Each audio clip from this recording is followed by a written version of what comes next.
Every morning these days when I get up, I start with the serenity prayers. It says, and I quote, God grant me the serenity to accept things that I cannot change, courage to change the things that I can, and wisdom to know the difference between what I can and what I cannot.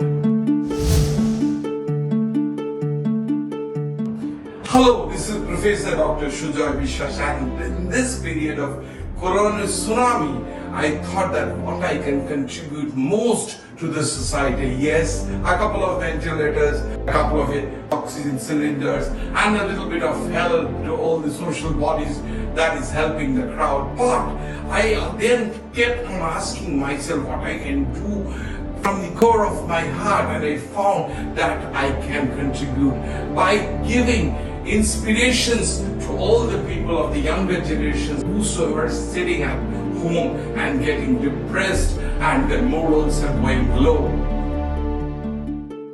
So decided to come out with series of motivational and inspirational lectures, and you'll find this in my YouTube, brought to you by Dev Creations.